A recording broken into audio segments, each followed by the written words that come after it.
एक पागल खाने में कुछ लोग गए। वे वहाँ के पागलों का अध्ययन करने गए थे। वहाँ का जो डॉक्टर था वह उन पागलों का अध्ययन करने वाले लोगों को एक एक पागल के संबंध में सारी बातें बता रहा था, उसकी कथा बता रहा था, उसके जीवन की दुर्घटनाएं बता रहा था। पहले ही पागल के पास जब पहुँचे तो उन्होंने पूछा कि इसे क्या हो गया है। वह आदमी कपड़े की बनाई हुई एक बहुत बड़ी गुड़िया को अपनी छाती से लगाए हुए रो रहा था। डॉक्टर ने बताया कि यह आदमी पागल हो गया है। जिस स्त्री को यह प्रेम करता था, जिस युवती को इसने चाहा था कि वह इसकी जीवन संगिनी बने, उस युवती ने इनकार कर दिया। वह इससे विवाह करने को राजी नहीं हुई और यह पागल हो गया। और तब से ही यह उसी स्त्री को उसकी गुड़िया बनाकर दिन रात सजाता, उसी से बातें करता है, रोता है। तो वे सभी दुखी मन और उदास होकर आगे बढ़े। उनमें से एक ने पूछा कि उस लड़की ने फिर क्या किया, किसी और से शादी कर ली? उस डॉक्टर ने कहा कि थोड़ी देर रुको, उस आदमी से भी हम मिलाते हैं। वे गए दूसरी कोठरी पर। उस डॉक्टर ने कहा कि यह वह आदमी है जिससे उस लड़की ने शादी कर ली थी। उन्होंने कहा यह कैसे पागल हो गया? वह पहला आदमी इसलिए पागल हो गया कि इस स्त्री से विवाह न हो सका। इस आदमी को इसलिए पागल होना पड़ा कि उस स्त्री से विवाह हो गया। उस स्त्री के साथ रहने का यह परिणाम हुआ कि यह पागल हो गया। मैंने जब यह कहानी सुनी तो मैंने कहा कि यह कहानी बड़ी सच है।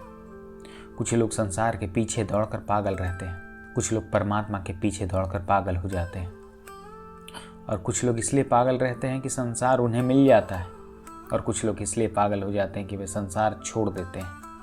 लेकिन दोनों हालतों में एक पागलपन की स्थिति पैदा जरूर होती है। दौड़ता हुआ चित्त पागलपन की स्थिति है। ठहरा हुआ चित्त, रुका हुआ चित्त स्वस्थ है। स्वस्थ का अर्थ स्वयं में जो ठहर गया, रुक गया। लेकिन हमारा चित्त तो स्वयं में रुकता नहीं।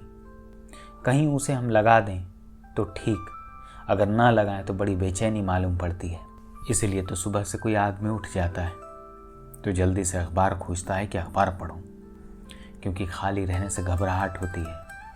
अखबार में मन को लगा देते हैं। एक आदमी अखबार पढ़ता है, दूसरा आदमी सुबह उठकर गीता पढ़ने लगता है। तो हम सोचते हैं कि अखबार पढ़ने वाला बुरा और गीता पढ़ने वाला अच्छा। लेकिन मैं आपसे निवेदन करूं, दोनों अपने मन को दौड़ाने और भगाने की कोशिश में लगे। ठहराने से दोनों डरते हैं। कोई अखबार में दौड़ा रहा है, कोई गीता में दौड़ा रहा है। इससे भेद नहीं पड़ता।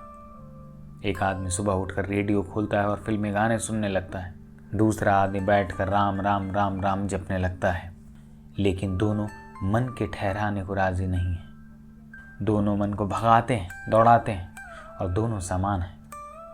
दोनों में कोई भेद नहीं है, और दोनों में से कोई भी धार्मिक नहीं है। धार्मिक व्यक्ति वह है जो चित्त को भगाने के लिए रास्ते नहीं देता। धार्मिक व्यक्ति वह है जो चित्त को खाली करने के लिए राजी हो जाता है। धार्मिक व्यक्ति वह है जो चित्त को कोई भी भोजन नहीं देता और चित्त से कहता है कि रह जाओ खाली, ठहर जाओ, दौड़ो मत। लेकिन हमें यह ख्याल भी नहीं है। हम फिल्मी गाना बंद करते हैं तो भजन लगाने लगते हैं। हम सोचते हैं भजन गाने से कोई धार्मिक हो जाएगा। फिल्मी गाना गाओ या भजन गाओ, दोनों में से कोई धार्मिक नहीं होता। चित्त जब कुछ भी नहीं करता, कोई गीत नहीं गाता, कोई विचार नहीं करता, कोई दिशा में नहीं दौड़ता, जब चित्त कुछ नहीं करता, न करने की अवस्था में होता है, स्टेट ऑफ नॉन डूइंग, जब वह कुछ भी नहीं करता, उस क्षण धर्म में प्रवेश होता है। उस क्षण स्वयं में प्रवेश होता है। उस क्षण सत्य की झलकें मिलनी शुरू होती है। अगर विचार पसंद आ रहे हों तो चैनल को सब्सक्राइब जरूर करें। धन्यवाद।